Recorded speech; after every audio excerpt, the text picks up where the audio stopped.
Morning class, Professor Kev here. Today's student success tip is called, Did you just call your professor a loser? So this week's assignment in one of my classes, you had to pick a product and then describe your perception of people who use that product. Now, everyone goes in a positive tone. Hey, this is what I think about people who use Apple computers. It's favorable. One student decided to go in the opposite direction, talk about how much he dislikes Elon and that anyone who drives one of those Cybertrucks is a loser. Okay, you're entitled to your opinion.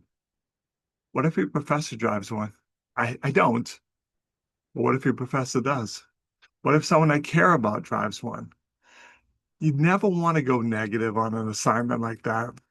Could have found the product you liked and went in that direction. Because again, if your professor drives one, you just call them a loser. Not a good idea. What happens when you need a favor from your professor and you just call them a loser?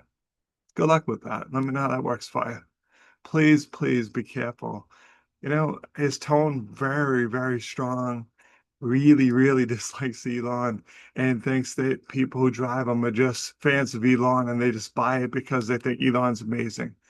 That may be true, but there has to be people out there who buy it because they think it's cool. Now, I don't see a lot of them out on the road.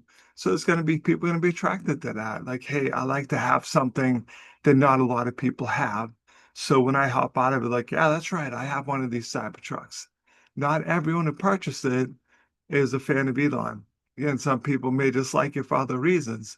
And that's the goal of it, is to teach you about your perceptions and jump into conclusions.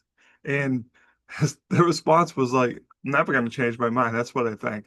I know it's jumping to conclusions, but it's exactly how I feel.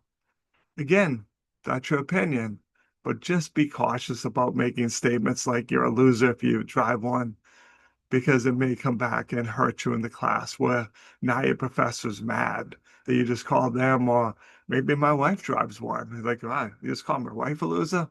Not a good idea as a student, okay? So I just wanted to hop on. When you see an assignment like this, go positive, okay? Find a product that you like. I liked one student, she talked about Ben Gay and how her perception was it's used by older people because her grandma used it, and as her parents have aged, they used it. And I chuckled because, yeah, that's what a lot of people think. In my case, I'm the opposite. When I played sports when I was younger, I would use it if I hurt my arm or something. And I started laughing when I read it because now that I'm old, I don't use Bengay anymore. I use Icy Hot because I see the commercials. I see Shaq in the commercials like, oh, Icy Hot. It's feels a more modern product than Bengay that I've seen on the market for 60 years. So it just kind of shows you our perception. And then, the joke is as you get older, you use it. And like, now it's not for old people anymore because I'm using it. So just wanted to jump on, remind you, always go positive, okay? Because negative really can hurt you in your relationship with your professor. All right, thanks for watching. Hope you have a truly dazzling day.